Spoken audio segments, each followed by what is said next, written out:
Bonjour, nous prions Dieu. Bien-aimé ton Père Céleste, nous venons à tes pieds nous prosterner, visage contre terre. Seigneur, baisant tes deux mains, tes deux pieds, te louer, t'adorer, t'élever très haut, notre Dieu, car il faut que tu règnes. Oui, tu es digne de régner. Le trône est à toi, le marchepied est à nous et nous choisissons cette bonne part que personne ne pourra nous enlever. C'est de nous asseoir à tes pieds, Seigneur, pour mieux t'écouter. Parle à nos cœurs. Toi seul sais comment utiliser les mots humains pour parler au cœur de l'homme. Réponds à nos attentes, ô notre Dieu. C'est pourquoi nous voulons te replacer à ta juste place comme étant celui qui doit régner, car il faut absolument que tu règnes. Et nous te louons, nous te bénissons de pouvoir nous confier ainsi à toi, en ton nom précieux, Seigneur Jésus. Amen. Nous lisons un texte dans le livre du prophète Jérémie, chapitre 1, versets 4 à 10. C'est la vocation du prophète. La parole de l'Éternel me fut adressée en ces mots. Avant que je t'eusse formé dans le ventre de ta mère, je te connaissais. Et avant que tu fusses sorti de son sein, je t'avais consacré. Je t'avais établi prophète des nations. Je répondis à Seigneur éternel, voici je ne sais point parler, car je suis un enfant. L'Éternel me dit, ne dis pas, je suis un enfant, car tu iras vers tous ceux auprès de qui je t'enverrai, et tu diras tout ce que je t'ordonnerai. Ne les crains point, car je suis avec toi pour te délivrer, dit l'Éternel. Puis l'Éternel étendit sa main et toucha ma bouche, et l'Éternel me dit, voici, je mets mes paroles dans ta bouche. Regarde, je t'établis aujourd'hui sur les nations et sur le royaume pour que tu arraches et que tu abattes, pour que tu ruines et que tu détruises, pour que tu bâtisses et que tu plantes. Le texte que nous venons de lire ensemble nous parle de la vocation de Jérémie. Et c'est vrai que quand réellement nous avons été appelés par Dieu, nous éprouvons une certaine crainte, une certaine peur. Rappelez-vous de l'histoire de Moïse. Avant que Moïse ait été appelé par Dieu, il était plein de bravoure. Oui, puisqu'en Égypte, il commençait à éliminer un par un les Égyptiens, tout en croyant qu'il a été appelé par Dieu. S'il a été appelé, mais pas encore. Il a fallu que Moïse aille dans le désert. Et pendant 40 ans de formation, quand sa formation est prête, et quand Dieu, devant le buisson ardent, lui a donné sa vocation, on voit le véritable état de Moïse. Moïse tremblait et dit, mais Seigneur, tu sais, moi je ne sais pas parler, je bégaye, j'ai du mal. Dieu dit quoi à Moïse? Moïse, je suis le Dieu d'Abraham, d'Isaac et de Jacob. C'est moi qui t'envoie. Et justement, dans ce texte, nous trouvons la même raisonnement. Puisque Jérémie dit, je répondis, ah Seigneur éternel, voici, je ne sais pas parler, car je suis un enfant. Voilà. Et Dieu répondit à Jérémie, il dit quoi? Il dit,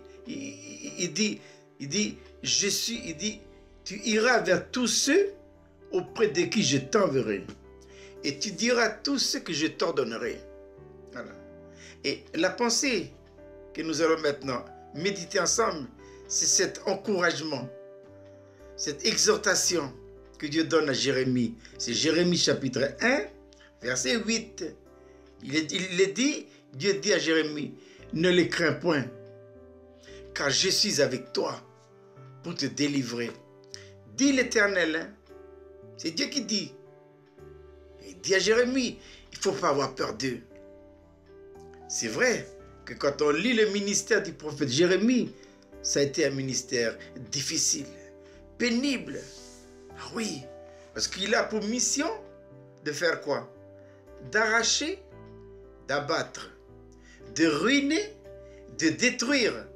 afin de bâtir et de planter. Voilà. Dieu ne peut pas bâtir ni planter sur de la saleté. Voilà. Il faut d'abord détruire, nettoyer avant de planter. Que dit Paul dans sa lettre aux Corinthiens? Il dit, nous sommes ouvriers avec Dieu, mais vous êtes le champ de Dieu. Hein? Voilà. Le jour où nous sommes nés de nouveau, le Saint-Esprit a introduit en nous une nouvelle vie. Et quand cette vie est rentrée en nous, elle a trouvé un champ, mais un champ complètement délabré. Un champ où ça pousse n'importe quoi là-dedans. Il y a des sensitives, il y a des latanas, il y a des niaoulis, il y a des mauvais arbres, il y a des cailloux, il y a des mimosas, et il y a des arbres, il n'y a rien de bon là-dedans. Hein. Et c'est pourquoi le Saint-Esprit la croit. Eh bien, ils vont pouvoir travailler ensemble pour pouvoir conjuguer leurs efforts afin de faire quoi? Afin de travailler en nous, hein, pour arracher les mauvaises herbes, pour abattre les arbres, pour ruiner nos projets et pour détruire tout ce que l'homme en nous avait fait avec l'aide de Satan. Voilà. Et le Saint-Esprit de la croix, ils ont ça à faire dans votre vie et dans ma vie. Hein. Et forcément, on rencontrera des difficultés. On rencontrera des problèmes dans la vie. N'oubliez pas, hein? C'est une promesse que Dieu nous donne. Jérémie 1,8. Retenez bien la promesse. Hein? Ne les crains point, car je suis avec toi pour te délivrer, dit l'Éternel. C'est Dieu qui a dit. C'est Dieu qui a dit. Si nous avons la certitude et si nous avons suffisamment les indices dans notre cœur que vraiment Dieu nous a appelés, mes chers frères et sœurs, il ne faut pas reculer. Les difficultés, on en rencontrera. Et ça, c'est sûr. Hein? Mais il ne faut pas reculer. Que dit l'apôtre Paul dans sa lettre aux Romains? Paul dit dans sa lettre aux Romains, il dit, si Dieu est pour nous, mais qui sera contre nous? Hein? J'aime bien parce que dans cette lettre-là, il y a beaucoup de qui. Si Dieu est pour nous, hein? Qui sera contre nous? Qui? Et l'apôtre Paul dit, qui accusera les élus de Dieu? C'est Dieu qui justifie. C'est vrai, nous avons des faiblesses, nous avons des erreurs, mais si nous avons commis des erreurs et des lacunes, demandez le sang de Christ, ah oui, qui est là en permanence pour la purification de notre conscience des œuvres mortes. Et une fois demandé l'application, je crois à la valeur expiatoire du sang de Jésus et je continue ma route. Il ne faut pas caler devant les problèmes. Il ne faut pas caler devant les difficultés. Nous avons la promesse. Retenez la promesse. Jérémie 1,8. Ne les crains point, car je suis avec toi pour te délivrer, dit l'Éternel. Quelles que soient les situations, les difficultés de la vie, si vous avez la certitude dans votre cœur que vous avez été appelé, il faut aller jusqu'au bout. L'apôtre Paul dit, si Dieu est pour nous, qui sera contre nous? Qui accusera les élus de Dieu? C'est Dieu qui justifie. Nous avons été justifiés par le précieux sang de Jésus. Paul dit également, qui les condamnera? Hein? Jésus-Christ est mort, bien plus il est ressuscité. Il est à la droite de Dieu. Il intercède pour nous. Et Paul dit encore, qui nous séparera de l'amour de Christ? Sera-ce la tribulation, l'angoisse, la persécution, la faim, la nudité ou tout ça? Et Paul dit, car j'ai l'assurance que ni la mort, ni la vie, ni les anges, ni les dominations, ni les choses présentes, ni les choses à venir ne pourra me séparer de l'amour de Dieu manifesté en Jésus-Christ. Voilà. C'est Dieu qui a dit. On peut mettre en doute la parole de l'homme, quel qu'il soit. Hein? D'ailleurs, ne vous confiez jamais à l'homme. Non, non, non. À Dieu. À Dieu, nous devons le croire. Sur parole. Voilà. Sur parole. D'ailleurs, les difficultés, les épreuves que nous rencontrerons sur notre chemin, c'est Dieu qui les permet. C'est Dieu qui les permet comme des éléments boosters, comme des éléments qui nous encouragent. C'est quoi un booster? Eh bien, un booster, c'est un appareil pour démarrer la voiture. Hein. Si votre voiture a du mal à démarrer, s'il ronfle un petit peu, cherchez un booster. Ah, je connais ça. Hein. J'ai un mécano qui me dit souvent, pasteur, si ta voiture a des problèmes, viens à la maison. Tu prends mon booster. Je l'ai fait plusieurs fois. Hein. Le matin, je me lève. J'ai voulu démarrer la voiture. J'ai du mal. Ça rompt, ça rompt. J'étais chercher le booster du frère. J'ai branché le booster. Et quand j'ai démarré un coup, la voiture là a démarré. C'est quoi un booster? Un booster, c'est pour nous encourager. Les situations, les problèmes, les difficultés, les épreuves, les larmes que nous rencontrons dans notre vie à cause de notre vocation, de notre choix et que nous avons décidé de suivre le Seigneur jusqu'au bout. Souvenons-nous-en, ce sont des boosters pour nous stimuler, pour nous accompagner, pour nous encourager à aller jusqu'au bout. Hein. Ne l'oubliez pas. Hein. Ah oui, il ne faut pas l'oublier. Hein. Que dit l'auteur de l'Épître aux Hébreux? Eh bien, l'auteur de l'Épître aux Hébreux dit ceci. Hein. C'est pour nous encourager. Hein. Il dit dans Hébreux chapitre 13, il dit, ne vous livrez pas à l'amour de l'argent, mais contentez-vous de ce que vous avez. Car Dieu lui-même a dit. C'est Dieu qui a dit. Alors si c'est Dieu qui a dit, nous devons le croire sur parole. Dieu a dit quoi? Il a dit, Dieu a dit lui-même, je ne te délaisserai point, je ne t'abandonnerai point. Merveilleux ça. Alors, si Dieu ne me délaisse pas, et si Dieu ne m'abandonne pas, l'auteur de l'Épître, il dit, c'est donc avec assurance que je puis dire, l'Éternel est mon aide. Que peut me faire un homme? Que peut me faire une situation?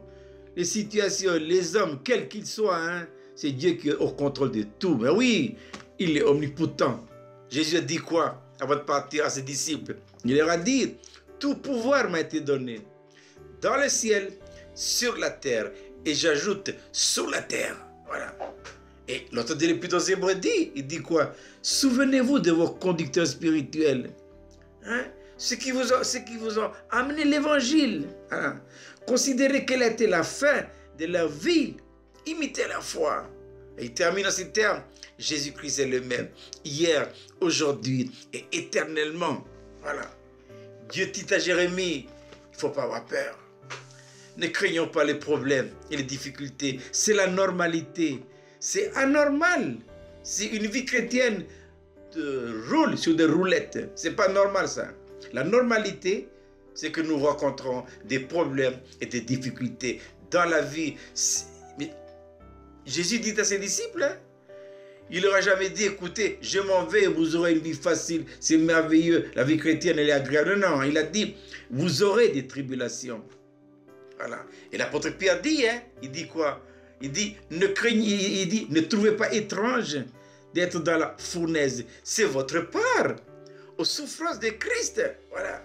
Et l'apôtre Paul dit également dans sa lettre à Timothée, si nous voulons vivre pieusement, alors nous serons persécutés. Gloire à Dieu. Ce sont des boosters.